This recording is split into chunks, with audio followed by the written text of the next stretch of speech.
Antigamente, trabalhando como auxiliar de mecânico, também tocando em bares, ele realmente descobriu qual era a sua verdadeira vocação, que era ser pastor. Isso e muito mais você vai descobrir agora na Resposta é Sua. Vem aí, Anderson Rezende!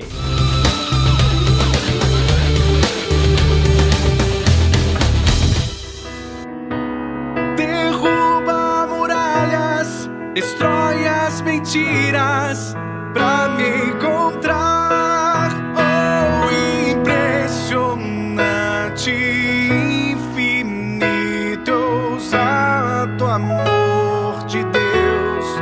Oh, que deixa as 99 só pra me encontrar. Não posso comprá-lo, nem merecê-lo, mesmo assim se entregou.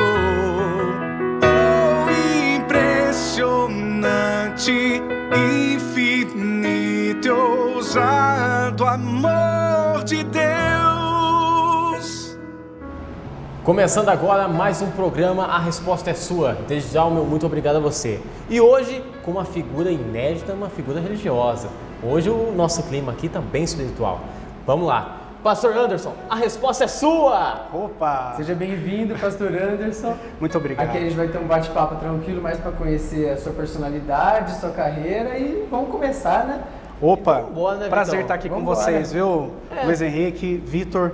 Isso aí. É um prazer estar aqui, poder conversar com vocês e falar, mesmo como figura religiosa, essencialmente humano, viu? Sempre, Totalmente lógico. humano. E como as demais entrevistas estão acontecendo, Vitão, nem é mais uma entrevista, né, Vitão? Mais um bate-papo, bate-papo. né? Uma conversa. É melhor, né? É melhor. Fica um negócio mais, né? De boa, Natural. suave. Mas, como sempre, nós temos que começar com umas perguntas bem, né? Bem tranquilo. Vai clamando, vai, pastor. Tá, vou fazer uma oração aqui. Pastor, como tudo começou? Quem era o Anderson Vamos tomar cuidado agora. Há uns 10 anos atrás. Ó, não, 10 assim, tem algumas diferenças, mas Lá no começo, né? já estava na caminhada religiosa. Eu sou da cidade de Rio Paranaíba, que é uma pequena, e quando eu falo pequena, é a menor cidade universitária do Brasil. Menor que Estrela? Tem, quase igual, né? Tem 8 mil habitantes na cidade. Tá quase. E eu comecei lá, primeiro assim, profissão, eu fui auxiliar de mecânico, né, na oficina do meu tio. Depois trabalhei numa confecção, costurando calça, jeans. Depois, por causa da música, e eu sempre gostei muito de música, desde os 10 anos de idade, comecei a tocar em jantares, barzinhos, restaurantes, tive uma banda de rock, tive dupla sertaneja. Calma aí, calma. Vamos por parte que a gente tem que aproveitar essa entrevista aqui. De mecânico para costureiro. Não, de auxiliar de mecânico. De auxiliar? Era mais aquele sujeito que lavava Lava as peça, peças, sabe? né? Isso, tava mais pra Então isso. tá, vamos por parte. Isso. De auxiliar para costureiro. Aí eu fui para uma confecção, lá na nossa cidade ainda tem, né, uma fábrica de jeans. Então eu costurava ponta de cos e fazia barra, sabe a barra da sua calça? Então, minha tarefa era costurar barra de calça e ponta de cos. Depois disso, por causa da música, e gostava muito e querendo ou não, ficava ali preso na confecção, eu fui tocar em barzinhos, fui tocar em casamento, e na igreja também, eu já gostava, eu tenho um histórico de igreja desde a infância, né, na igreja presbiteriana. Até que também eu fui trabalhar numa rádio, isso em 2004.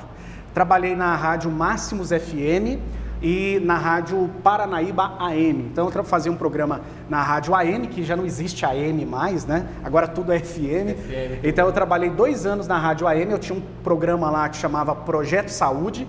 Eu dava dicas de alimentação e saúde. E também trabalhei na FM com um programa noturno tocando rock, né? Então uma coisa bem diferente, bem cultural eclética. pra caramba. Era uma bagunça total, né? Não, pra falar no exato português nosso aqui bem claro, uma bagunça. Era uma bagunça total. Até que,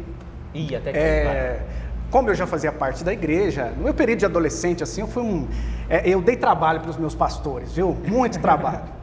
Até que eu cheguei ao ponto na infância eu já dizia para o meu pai e para minha mãe que queria ser pastor, e depois esqueci isso. Mas, nesse período aí mais tranquilo, já assentando as paixões, voltou esse desejo de estudar teologia. A princípio eu não queria necessariamente ser pastor, eu queria estudar teologia, voltar para a minha igreja local e ajudar os jovens da minha igreja, tocar na minha igreja, mas eu queria ter um conhecimento teológico substancial para poder fazer esse trabalho. Mas assim que eu comecei meu primeiro seminário na cidade de Patrocínio, também em Minas Gerais, eu me apaixonei por cuidar da igreja, porque no meu primeiro período de férias, a gente estudava o ano todo, e no período de férias nós visitávamos as igrejas de todo o Brasil, cobrindo férias pastoral. E eu servi durante 30 dias numa igreja em São Sebastião do Paraíso, também em Minas Gerais. Muito legal, eu me apaixonei por aquela cidade. E pela igreja, segunda igreja presbiteriana ali do bairro Cristo Rei. E foi uma experiência que reforçou, e eu realmente ali senti o desejo de ser um pastor de uma igreja local. Voltei, continuei meus estudos e conheci a igreja presbiteriana de Casa Branca, que me designou para Santa Cruz das Palmeiras, e desde março de 2010 eu moro aqui.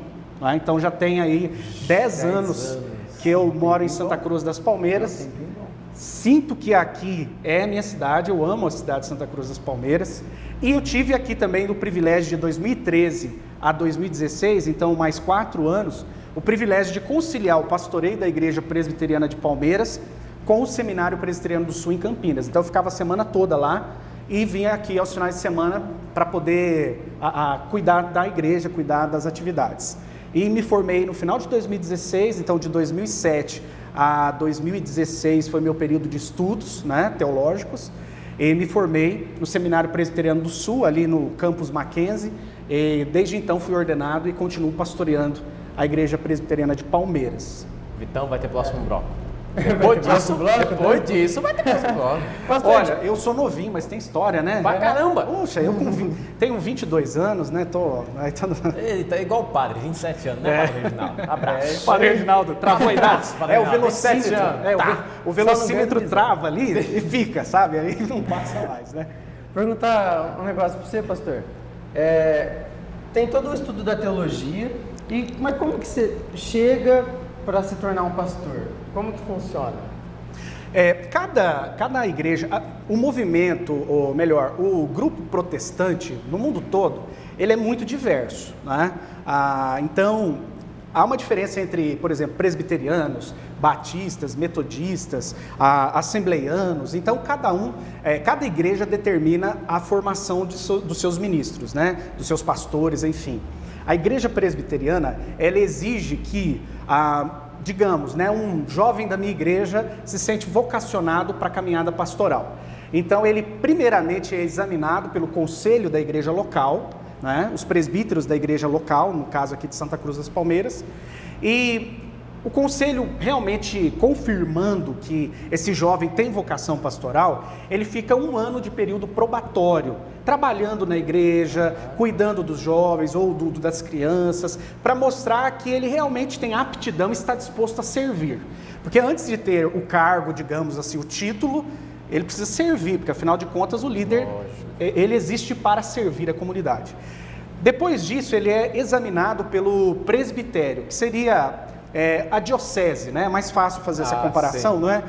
Eu acho que aqui a nossa região é a diocese de São João da Boa Vista, não é? No nosso caso, é São José do Rio Pardo, o da igreja presbiteriana, não é? Da diocese também São José do Rio Pardo. De São João. O nosso caso é chamado Presbitério Vale do Rio Pardo. Então o presbitério se reúne em concílio e examina esse candidato. Sendo aprovado, ele se torna então aspirante ao sagrado ministério e vai para o seminário. E ali no seminário ele tem os ensinos teológicos, tem também trabalho de campo, que a gente fala que é ajudar em alguma igreja do presbitério, e ali em todo o período ele vai sendo, digamos, provado, a sua vocação vai sendo provada. Né? Então ele precisa ter um desempenho acadêmico e ele precisa ter um desempenho prático com a igreja.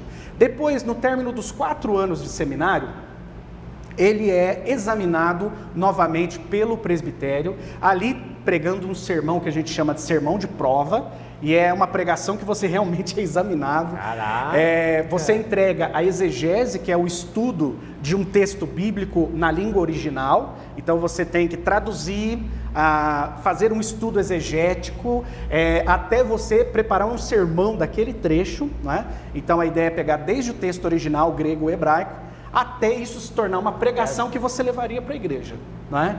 E também uma tese que a gente chama de monografia, que é a defesa de alguma doutrina elementar da fé reformada. Então, depois de apresentar esses trabalhos, sendo aprovado, ele vai para a sabatina. Sabatina é mais ou menos isso que está acontecendo aqui comigo, sabe? Que a resposta é minha. Então, eu tive que me sentar diante do concílio e os pastores e presbíteros que estavam lá estavam livres para me fazer qualquer pergunta de cunho pessoal e também de cunho teológico. Então, depois de passar por todas essas etapas, o presbitério diz ok ou não. E isso é muito frequente, dizer não, não é? E aí você tem que voltar, refazer alguns trabalhos, dar mais um tempo e aí ser examinado novamente. Então eu passei por todo esse período, por todas essas provas, essas etapas, e no ano de 2016, e fui ordenado em dezembro de 2016, dia 16 de dezembro de 2016, isso. E aí fui ordenado pastor presbiteriano, ou reverendo, né? Reverendo Anderson Rezende. A ideia de reverendo não é que seja eu digno de reverência. Na verdade é porque eu lido com as coisas reverentes, né? Quem é digno de reverência é Deus. Então eu sou o servo que está ali à disposição para prestar reverência a Deus. Por isso o reverendo Anderson. E também, sem contar tudo isso, também tem a parte lá de cima, né? Se ele quer ou não que você seja. Então, isso fala muito ao coração e muito à experiência religiosa. Porque durante essa minha caminhada toda, em muitos momentos, eu pedi a Deus para confirmar, sabe? Pedindo a Ele, meu diálogo com Deus nisso sempre foi assim: Deus, se for isso mesmo, se isso está dentro do teu propósito, que as portas se abram. Se não, que elas se fechem. E algumas portas se fecharam. Outras foram escancaradas, e estou eu aqui hoje, né? E muito feliz, muito realizado. Eu não falei no início, mas eu quero, se tem algo que eu posso dizer, quem é o Anderson? O Anderson, antes de ser pastor, o Anderson é o esposo da Luciana. Sou casado desde 2012, tenho uma filhinha chamada Olivia, de 1 ano e 2 meses. Então, antes disso até eu sou pai, né? Meu primeiro campo missionário, ou a primeira igreja que eu preciso cuidar é a minha casa, não é? E minha família, em toda essa minha caminhada, tanto de preparação, porque eu me formei, fui ordenado em 2016, mas eu me casei em 2012. E a minha esposa me ajudou muito na caminhada. Ela foi, sem dúvida nenhuma, minha auxiliadora idônea, ideal. Ela me ajudou bastante, né? Então, também devo muito a ela, poder ter concluído, né, os meus estudos e poder hoje servir a igreja. O braço direito, a pessoa que apoia. Sim, sem dúvida. Sim. Deus, tem um versículo bíblico que diz que quem achou uma esposa, achou graça diante de Deus. Graça é um favor que a gente não merece, né? Então, eu não merecia, mas Deus me agraciou com a Luciana e ela é muito melhor do que eu mereço, né? Então, manda um beijo pra ela, manda um beijo aí. Um beijo pra você. Que momento, gente! Bom, pastor, para puxar esse gancho, já que o senhor falou que o senhor é pai, inclusive há não muito tempo, até te parabenizo por se tornar pai agora. Muito obrigado. E para conciliar entre pai e pastor, é difícil? Olha, eu acredito que, como em qualquer profissão, qualquer vocação, tem que ser intencional o tempo dedicado. A gente não pode esperar que sobre tempo para poder dar esse tempo de qualidade para a família. É algo que precisa ser planejado. E como eu lido o tempo todo com pessoas, não só da minha igreja, mas assim, eu tenho um entendimento de ser um pastor da minha cidade, né? Um pastor para todos que me procuram, então há uma procura grande. Então sempre, mensagem do WhatsApp, bastante, ligação, bastante, agenda sempre concorrida, mas eu intencionalmente separo o tempo de qualidade para estar com a minha família. Acerto sempre? Não. A tendência natural é errar. Então é como um carro desalinhado, a tendência é sempre sair da pista, mas eu preciso ir corrigindo isso aqui, né? Agora, a grande vantagem é que estar com a minha filha e com a minha esposa, poder ver ela crescer é muito reforçador, então eu tenho prazer em separar esse tempo, né? Então é bem reforçador, vale muito a pena. Então, se tornando agora um pastor já consolidado na sua igreja, qual que é o seu objetivo hoje em dia? Meu objetivo hoje, quando eu cheguei aqui em Santa Cruz das Palmeiras em 2010, a igreja presbiteriana era apenas um pequeno grupo ali de umas 5 pessoas que se reunia num prédio comercial na rua Santa Cruz. Então, de lá para cá, eu vim para cá, o convite que foi feito para mim foi para organizar a igreja aqui. O que seria organizar a igreja? Seria instituir uma paróquia. Seria começar ali com uma pequeno grupo e fazer daquele pequeno grupo uma paróquia, né? Com uma igreja com conselho, uma igreja com os seus oficiais eleitos, com a sua personalidade jurídica, com o seu vínculo com o presbitério, com o Supremo Concílio, que são as instituições, são as hierarquias da igreja presbiteriana. Então eu vim com esse objetivo. No fim de 2018 eu concluí esse objetivo. A Igreja Presbiteriana de Palmeiras se organizou com conselho próprio. Até então nós dependíamos da Igreja Presbiteriana de Casa Branca. Hoje não mais, nós somos totalmente independentes. A gente tem vínculo conciliar, mas não mais dependência jurídica nem financeira. Então nós somos nesse aspecto independentes. Mas hoje eu tenho o objetivo de melhorar os grupos e os ministérios da minha igreja. Hoje esse é o meu maior objetivo.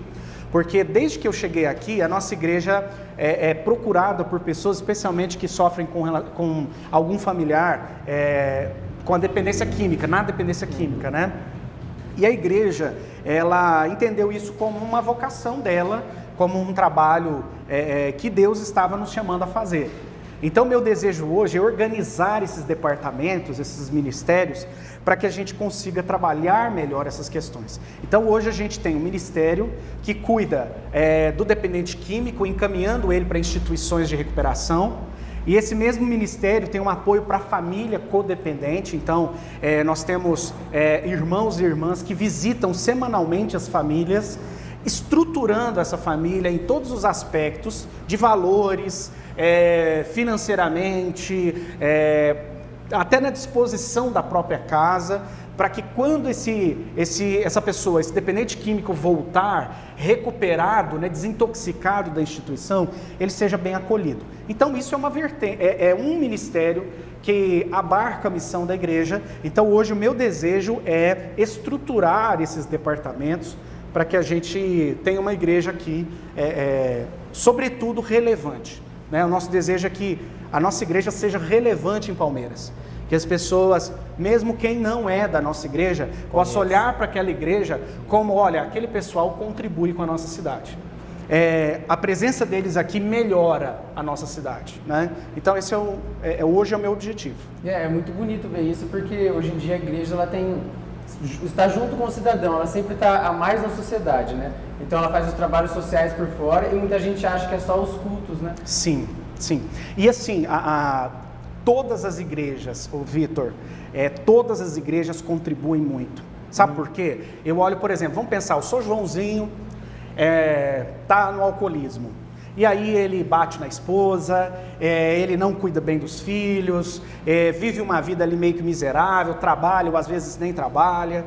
E aí de repente um belo dia, uma pessoa o convida para ir numa igreja evangélica ou numa igreja qualquer, e ele vai e de repente se sente bem, ele é bem acolhido, a presença dele ali é notada, então ele se vê novamente como um ser humano. Isso devolve a dignidade para ele, né, que até então estava caído na sarjeta, agora ele é abraçado, ele é cuidado por uma comunidade. Depois de um tempo aprendendo ali com os irmãos, ele já ora em público, ele já lê um versículo da Bíblia, e um belo dia o pastor convida ele para trazer uma mensagem, uma pregação. E aquele São Joãozinho que estava vivendo aquela vida miserável, hoje faz parte de um grupo, é valorizado por esse grupo, ele desenvolveu culturalmente até dentro desse grupo, e o São Joãozinho, que antes nem um sapato calçava, agora veste terno e gravata. Você já pensou uma coisa dessa? Não, é bonito, né, cara? Então é devolver para o ser humano dignidade. Eu sei que, infelizmente, a TV mostra uma caricatura do evangelho. Uma atuação até. E esse sujeito, aquele pastor está lá para tomar dinheiro, ele está lá só para fazer coisas, né, as ocultas, um charlatão, e aquela comunidade de pessoas alienadas. Mas a verdade e a justiça Tudo bem que eu posso estar sendo bairrista aqui, mas a verdade é que a igreja, olha, desde sempre, que se você pensar a igreja católica, com as comunidades eclesiais de base, não é? As pastorais, já há quantos anos prestam um serviço voluntário, gratuito, extremamente relevante. As igrejas evangélicas também prestam esse serviço, sobretudo com as famílias, não é? Com os casais, restaurando o casamento, permitindo até que filhos que não têm pais vejam na igreja pais e mães que se importam com eles. Então, a igreja, sinceramente, como muitos outros grupos religiosos também, prestam um serviço muito relevante. Eu acho que se hoje nós tirássemos a figura da igreja da sociedade, nós perderíamos muito. Eu estou aqui advogando em causa própria? Estou, mas assim, é uma leitura que eu faço, porque eu conheço os bastidores disso. Eu sei que muitas coisas que nunca, ninguém vai saber porque o que uma mão faz, a outra não precisa ficar sabendo, né? Mas eu vejo dos bastidores o quanto as igrejas contribuem para uma sociedade melhor. Isso é verdade, também sou testemunha disso, que o pastor Anderson faz parte da ONG que eu também participo, a Grande Contact. Opa! Fazemos um abraço dela. pro Ju, né? Um abraço pro Ju. Ju, eu vou fazer uma cópia aqui, quem pegou a referência pega. Queremos você aqui! E ó, a conversa tá boa, mas vamos para um recadinho rápido? E a Hadoop Burgers proporcionou novos lanches essa semana. O primeiro que temos aqui é o bacon, o segundo é o geleia de bacon, o terceiro é o costela, o quarto é o burger cheese e o quinto é o salada. Mas também estamos com acompanhamento de batatas fritas e também alguns molhos. Temos aqui o molho de churrasco, molho de cheddar, molho de mostarda e o molho de ketchup para você colocar no seu lanche. E também a nossa promoção continua. Se você usar a nossa hashtag A Resposta é Sua, você ganha 15% de desconto, mas essa promoção é por tempo limitado. Então peça já no WhatsApp e descubra o sabor de um lanche feito com amor. O número do Hadoop Burger vai estar aqui no card. Hadoop Burger, mais sabor na sua vida. Peça já o seu e descubra o sabor de um lanche feito com amor. Muito bem, recadinho dado, vamos continuar a nossa entrevista. Pastor, uma coisa que eu queria perguntar para o senhor. Na sua caminhada, que a gente viu que é longa, tem muita coisa, quem diria que esse Sou novo, Que caminhada. porém tem um trajeto. Cara, o cara foi um negócio de rock, banda de rock. Banda de rock. Gente, eu tô com isso aqui na cabeça agora. Vamos lá, pastor. A gente sabe que, né, em meio nossas caminhadas como cristão, tem muitas passagens que dá vontade de desviar. Eis a questão, pastor Anderson, já pensou em desviar? Eu já pensei e já desviei já algumas vezes e às vezes me desvio, viu? Porque aquela bela parábola que Jesus conta da ovelha, né, que se extravia, assim como eu falei há pouco, né, nós somos como um carro desalinhado, né? A tendência natural é mesmo ir por caminhos não ideais, né? Seria uma hipocrisia gigante dizer para vocês que tem dias que não dá vontade de meter o pé, até mesmo da própria vocação. Isso, a gente tem um consenso entre os vocacionados de que todo verdadeiro vocacionado, em alguns momentos de crise na vida, pensam abrir mão de tudo, porque nós somos seres humanos volúveis, né? Os nossos sentimentos, eles oscilam muito, é tipo um mercado financeiro de sobe altas e baixas. Exatamente. E aí eu chego à conclusão de que eu continuo com os pés firmes, não porque eu sou um super-herói, mas é porque Deus tem misericórdia de mim, né?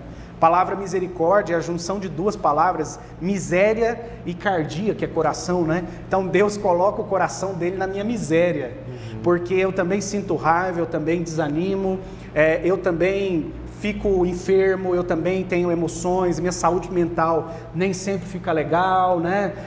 Passou agora há pouco tempo o Setembro Amarelo, mas vale a pena tocar nesse assunto. Com que a gente tem, infelizmente, nas redes sociais, a venda de um ser humano completamente estável, lindo, maquiado. E, gente, nós estamos aqui com luz, eu tomei banho para vir aqui, coloquei esse paletó, mas eu sou... Por baixo de tudo isso, sou um ser humano muito fraco, não é? A grande diferença, eu acho que talvez, é que a vocação me permite segurar na mão de outras pessoas e dizer assim, ó, vamos junto, vamos somar forças para a gente vencer.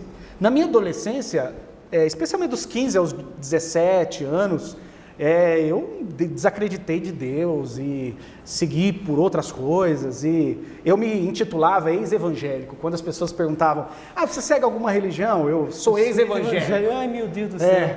Ou sou evangélico não praticante, né? Na verdade, assim, eu estava me encontrando ainda, isso fez parte da minha vida, e como um filho pródigo, eu me sinto muito bem abraçado por Deus hoje, eu me sinto em casa, mas às vezes também sinto vontade de abrir a porta e sair correndo de novo. Isso faz parte da minha caminhada. Nem todo dia eu gosto de orar. Faz parte de todo mundo, né, isso? Sim, sim. Pensando assim, eu já ouvi uma frase que fala assim, as pessoas fortes não existem. Elas fingem que são fortes para os fracos terem que se inspirar. O senhor acredita que é verdade essa frase? Que todos somos fracos, mas alguns tentam parecer fortes para inspirar os mais fracos? Olha, que não existe pessoa forte, eu de fato acredito. Há pessoas assim muito mais habilidosas, resistentes, resilientes para algumas coisas, mas essa mesma pessoa que é muito resiliente e forte para uma coisa, ela é muito frágil para outra, né? Sim, sim. Se ela é forte naquilo para inspirar outros, legal. Agora, talvez buscando algum reforço também externo, às vezes é para manter uma postura.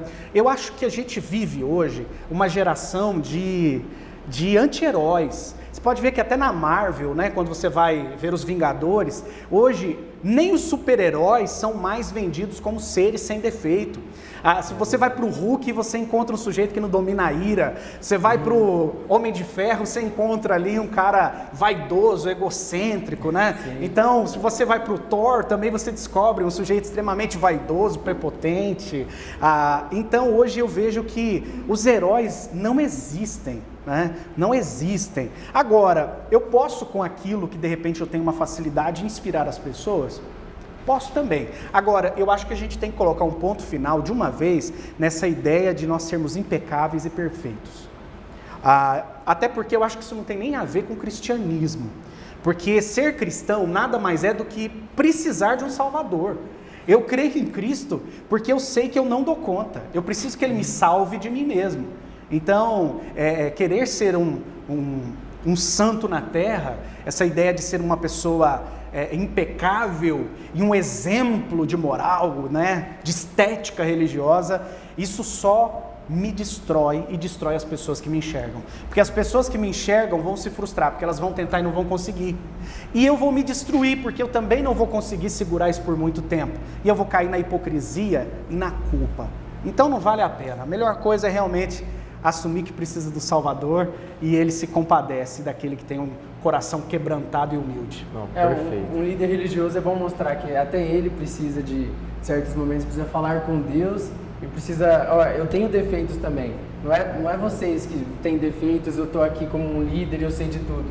Então é sempre bom passar essa visão para as pessoas que estão indo na igreja. Sim. Até porque, sinceramente, quando eu olho para pessoas assim muito bem resolvidas, demais assim, pessoas que eu não consigo imaginar que tenham CC, sabe? Que se não passar desodorante, né? Então, quando eu olho para essas pessoas, hoje eu desconfio, eu já não acredito nisso mais. Eu me inspiro muito mais em pessoas que assumem suas fraquezas e estão dispostas a se superar, a se fortalecer com outras pessoas e, de repente, encurtar meu caminho. No sentido de, olha, que legal, ele também tem a mesma fraqueza, mas ele tem feito isso e tem dado certo, então eu quero também tentar isso para mim. Tá? Então eu acredito que esse é o caminho, as pessoas não acreditam mais em heróis. Muito bom. Difícil. E ô Vitão, antes da gente encerrar a nossa entrevista, eu vou fazer uma pergunta pesada. Meu Deus. Vai clamando, filho, clama, pede, Jesus. Pede o sangue, porque agora vai. Pastor, você também assiste Lúcifer? Que miserável. Ele é um pecador, esse menino. Olha, nunca assisti. O nome me assusta? Eu digo que sim, viu? Quando abre ali a Netflix, né? E você vê ali aquela série Lúcifer, sinceramente eu me assusto em ver aquele nome, né? Porque tem toda essa tradição e tudo mais. Não sei te dizer, por não ter assistido, eu não sei te dizer assim, se é legal, se não é, se tem algo para peneirar que vale a pena ou algo que não. Não julgo quem assiste, mas eu prefiro assistir Blacklist. Que mais? Tem no Amazon Prime o Dexter. Que mais? Breaking Bad. Você já assistiu Breaking Bad? Quem não assistiu? Então vale a pena. É antigo, mas é legal pra caramba. Que mais? Tem outras mais. Agora tem umas séries muito boas de churrasco, ensina a fazer churrasco. Tem uns negócios. É bom, hein? Já assistiu Churrasqueada? É bom, hein? Churrasqueado não. É bom, menino. Legal. Um conselho divino aqui caiu agora. Revelação É um revelamento. Assista e nos chama. Beleza. Amém, irmão? Pra poder pôr em prática. Pode ser. Tu crê nisso? Amém. Glória. Amém, então. E é desse jeito que a gente encerra a nossa entrevista. Muito obrigado. Pastor Anderson, mais do que... Não tem como agradecer a sua presença aqui. Eu que agradeço. Eu sei que sua agenda estava cheia. Eu sei que eu enchi seu saco para te convidar aqui. Bom, gente, você não tem prazer. ideia. Mas muito obrigado, pastor Anderson. E se a voz do povo é a voz de Deus, não é esse ditado? Se vocês querem o pastor Anderson aqui no próximo bloco, por favor.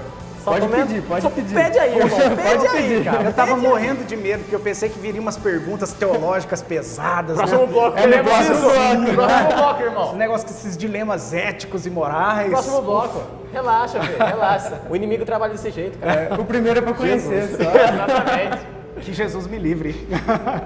Olha, eu agradeço muito o convite, viu? Muito obrigado. E para quem nos assiste, continue assistindo esses meninos aqui, porque eu tenho certeza que vocês vão descobrir dentro da nossa cidade, Santa Cruz das Palmeiras, e de outros lugares mais também, que eu sei que eles estão convidando, verdadeiras preciosidades, pérolas, que vão compartilhar a sabedoria da vida e que vale muito a pena assistir. Quanto ao mais, que Deus abençoe a todos e até esse próximo bloco aí. Amém, assim seja.